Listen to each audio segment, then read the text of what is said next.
नमस्कार विद्यार्थी मित्रों, एलपीएस ग्रुप ऑफ एज्युकेशन में आप सर्वेનું हार्दिक સ્વાગત છે। આજે આપણે ધોરણ 7 વિષય હિન્દી પાઠ 6 ભાગ 3 થી શરૂઆત કરીશું। તો આજે આપણે સ્વાપોથીમાં જે પ્રશ્ન બાકી હતા એને આજે પૂરવાના છે। તો પ્રશ્ન નંબર 5 ના 1 થી 5 પ્રશ્ન છે આપણે જોઈ ગયા। માલવજી शिवाजी का वध करने के कौन से दो कारण बताता है, ત્યાં સુધી આપણે લખ્યું। આજે આપણે છઠ્ઠો પહોંચ્યા। कष्ट होने पर भी मालवजी शिवाजी के पास क्यों नहीं गए? दुख होवा छतां मालवजी छे शिवाजी पासे शा माटे नथी जाता? तो चालो एनो जवाब लखीए।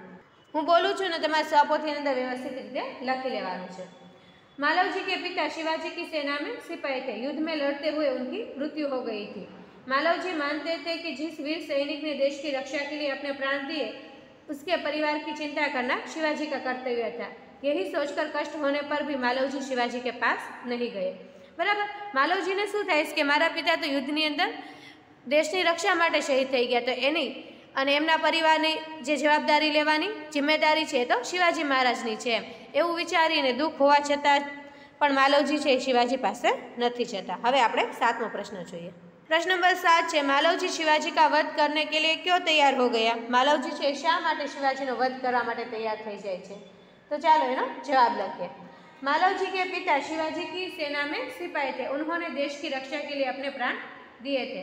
उनको मरे 2 वर्ष हो गए। तब से मालवजी और उसकी मां ने किसी तरह अपना गुजारा किया था, परंतु पिछले 3 महीनों से उन्हें पेट भर अन्न मिलना मुश्किल हो गया था। मालवजी अपनी इसी बुरी दशा के बारे में सोच रहा था।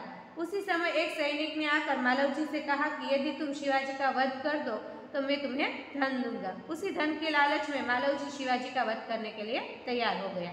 बराबर, ए लोकानुं फेमिली छे 3 महीनाथी छे ए लोकाने गुजारो करવો બહુ મુશ્કેલ થઈ જાય છે અને આજ ખરાબ દશાની અંદર એક સૈનિક આવી અને એને ધનની લાલચ આપે છે અને એ જ ધનની લાલચ માટે બરાબર શિવાજી છે માલવજી છે એ શિવાજીનો વધ કરવા માટે તૈયાર થઈ જાય છે। હવે આપણે આગળ જોઈએ પ્રશ્ન નંબર 8।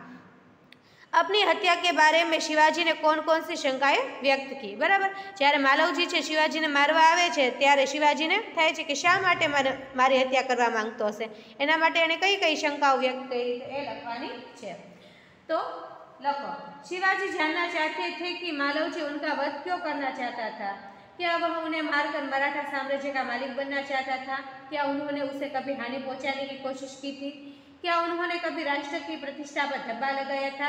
इसी प्रकार अपनी हत्या के बारे में शिवाजी ने भिन्न भिन्न शंकाएं व्यक्त करी। बराबर, एने थाय छे के शा माटे मारो वध करवा मांगतो हतो, तो आवी आवी शंकाओ व्यक्त करी। हवे आपणे प्रश्न नंबर 9 जोई लईए। तुम इस एकांकी को और कौन सा शीर्षक देना चाहोगे, क्यों? तमे आ एकांकी छे बराबर, आ जे वात छे एने कयुं बीजुं शीर्षक देवा मांगो छो? बराबर, एटले के टाइटल अने शा माटे एम। तो आ एकांकीने तमे तमारा रीते कोई शीर्षक आपी शको छो अने शा माटे ए पण लखी शको छो। तो आ एक जवाब छे ए हूँ बोलूँ छूँ। मैं इस एकांकी को शिवाजी की क्षमाशीलता शीर्षक देना चाहूँगा, क्योंकि उसमें शिवाजी की क्षमा को अच्छी तरह से उजागर किया गया है। शिवाजी महाराज ने उनके हत्यारे के साथ भी अच्छा सलूक किया, इसीलिए मैं उसे शिवाजी की क्षमाशीलता ऐसा शीर्षक देना चाहूँगा। हमें प्रश्न नंबर 10 है, बालक अपनी माँ का पालन पोषण करने की जिम्मेदार शिवाजी को क्यों सौंपता है? बाळक छे शा माटे पोतानी मानी जवाबदारी छे बराबर पालन पोषणनी जिम्मेदारी छे ए शिवाजी महाराज ने आपवा मांगे छे, शा माटे शिवाजी महाराज ने आपे छे एम।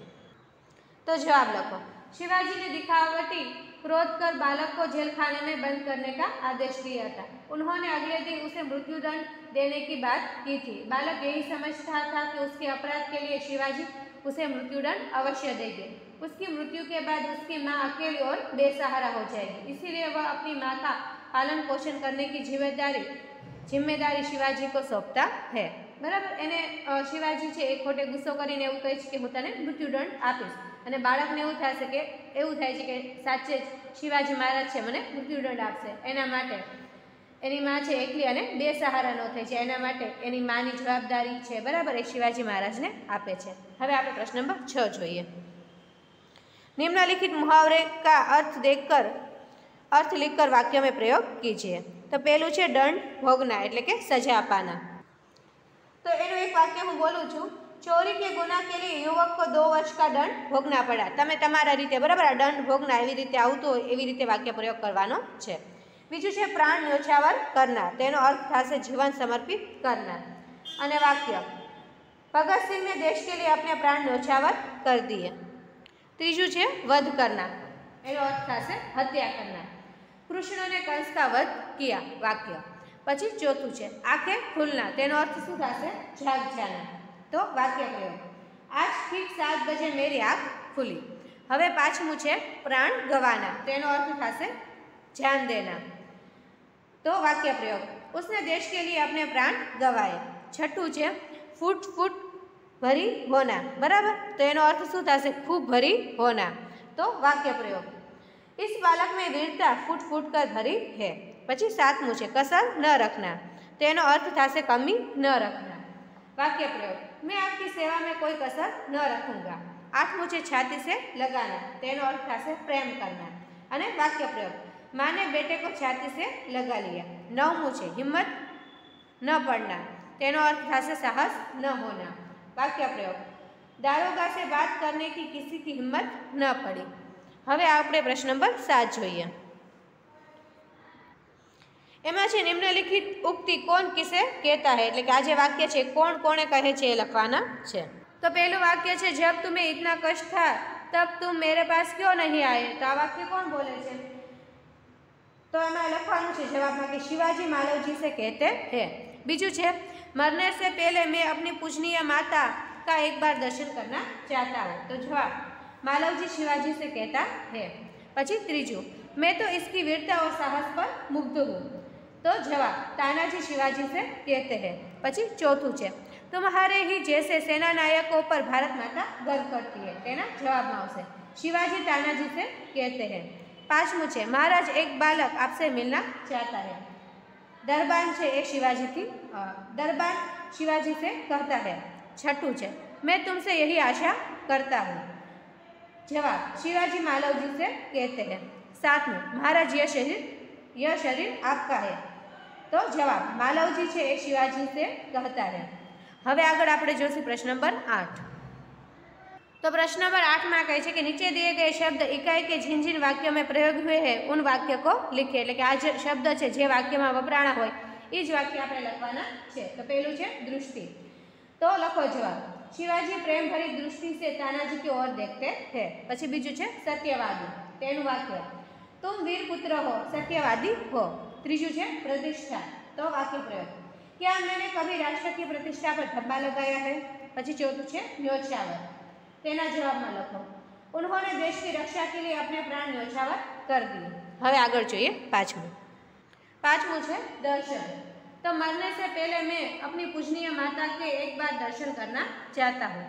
छठुं है झूठ, झूठ बोलकर मृत्यु से बचना नहीं चाहता। सातवां है विश्वास, मेरा विश्वास है कि मातृभूमि की सेवा में यह बालक कोई कसर नहीं रखेगा। પછી આઠમું છે मुग्ध, मैं तो इसकी वीरता और साहस पर मुग्ध हूँ। नवमुं है चिंता, रात दिन मैं इसी चिंता में रहता हूँ कि किस प्रकार भारत माता का दुख दूर कर सकूँ। હવે નવમું છે પ્રશ્ન નંબર 9, देश की रक्षा के लिए लड़ने वाला सैनिक युद्ध में आहत हुआ है, वह अंतिम सांसें ले रहा है, वह क्या सोचता होगा बताइए। बराबर, देश की रक्षा करने वाला एक सैनिक है युद्ध में आहत थयो छे, એટલે કે એને ઘણું વાગેલું છે અને એ અંતિમ શ્વાસ લે છે, તો ત્યારે એ શું વિચારતો હશે એ લખવાનું છે। તમે તમારા રીતે લખી શકો છો પણ વ્યવસ્થિત લખો। તો ચાલો હું જવાબ બોલું છું। देश की रक्षा के लिए युद्ध में घायल होकर अंतिम सांसें लेता हुआ सैनिक अपने आप को धन्य मानता होगा कि उसका जीवन देश के लिए काम आए, साथ ही उसे अपने परिवार का भी ख्याल आया होगा। वह सोचता होगा कि उसके शहीद हो जाने के बाद पता नहीं उसके बूढ़े माता पिता पत्नी और बच्चों की क्या दशा होगी, सरकार उनकी मदद करेगी या नहीं। बराबर, હવે આપણે આગળ જોઈશું પ્રશ્ન નંબર 10। प्रश्न नंबर 10 में है निम्नलिखित परिच्छेद का मातृभाषा में अनुवाद कीजिए। आज फकरो है बराबर, एने गुजराती में लखवानो छे। तो पुत्र, जिस प्रकार तुम अपनी माता के दुख से दुखी होकर व्याकुल हो रहे हो उसी प्रकार मैं भी दुखी हूँ। रात दिन मैं इसी चिंता में रहता हूँ कि किस प्रकार भारत माता का दुख दूर करूँ। महाराज यह शरीर आपका है, मैं प्रतिज्ञा करता हूँ कि जब तक इस शरीर में जान है मैं मातृभूमि की सेवा से पीछे न हटूंगा। તો ચાલો ગુજરાતી લખીએ. પુત્ર, જે રીતે તું તારી માતાના દુઃખથી દુઃખી થઈને વ્યાકુળ થઈ રહ્યો છે, તેવી રીતે હું પણ દુઃખી છું. રાત દિવસ હું એ ચિંતામાં રહું છું કે કેવી રીતે ભારત માતાના દુઃખ દૂર કરું. મહારાજ, આ શરીર તમારું છે. હું પ્રતિજ્ઞા કરું છું કે જ્યાં સુધી આ શરીરમાં પ્રાણ છે, હું કદી માતૃભૂમિની સેવામાં પાછો પડીશ નહીં. હવે આપણે જોઈએ પ્રશ્ન નંબર 11. प्रश्न नंबर 11 में है कि उदाहरण के आधारित नीचे दिए गए शब्दों को उचित क्रम में रखकर अर्थपूर्ण वाक्य बनाइए. बराबर, शब्दों है बराबर. उदाहरण में आप्યું છે छोड़कर किसने अपना बापू लगे काम आटा. बराबर, बापू अपना काम छोड़कर आटा पीसने लगे एवी रीते. बराबर, अर्थ निकले ए रीते वाक्य बनावानुं छे. तो चलो देखते दृष्टि से प्रेम शिवाजी और उसकी ओर रहे. एनु वाक्य केवी रीते बनशे? शिवाजी उसकी ओर प्रेम दृष्टि से देखते रहे. पछी बात सत्य है जो उसे अवश्य बता मैं दूंगा. जो बात सत्य है उसे मैं अवश्य बता दूंगा. क्या तुम्हारे फिर मन में बात थी? बराबर, फिर तुम्हारे मन में क्या बात थी. पछी चौथुं, प्राण न्योछावर अपने देश के लिए रक्षा के उन्होंने कर दिए. उन्होंने देश की रक्षा के लिए अपने प्राण न्योछावर कर दिए. हवे आगळ जोईए प्रश्न नंबर 12. निम्नलिखित वाक्य में से विशेषण छाट कर उनके भेद लिखिए. तेंद्र पहलू है परिश्रमी छात्र कभी असफल नहीं होते. तेंद्र विशेषण क्यों आवशे? परिश्रमी. अने कयो विशेषण है? तो गुणवाचक विशेषण है. बीजू है अब्दुल 20 किलो आटा लाया. तो विशेषण 20 किलो है. क्यों है? तो परिमाणवाचक विशेषण है. राम ने 5 मीटर कपड़ा खरीदा. तो 5 विशेषण है, परिमाणवाचक विशेषण है. चौथुं है 25 छात्रों ने सही उत्तर दिए. तो 25 विशेषण है और संख्यावाचक विशेषण है. पांचमું है दीपावली पर हमने बहुत मिठाई खरीदी. तो बहुत है विशेषण है और परिमाणवाचक विशेषण है. रेशमा के पास 3 किताबें. तो 3 विशेषण है और संख्यावाचक विशेषण है. सातमुं है कुछ लड़के बगीचे में खेल रहे हैं. तो कुछ अनिश्चित संख्यावाचक विशेषण है. माँ ने चाय में थोड़ा दूध डाला. तो थोड़ा है विशेषण है और परिमाणवाचक विशेषण है. वे लड़के शोर मचा रहे हैं. तो वे विशेषण है और सर्वनामवाचक विशेषण है. 10मुं है आप किस आदमी की बात कर रहे हैं. तो किस विशेषण है और सर्वनामवाचक विशेषण है. हवे आपणे आगला तासमां मळीए.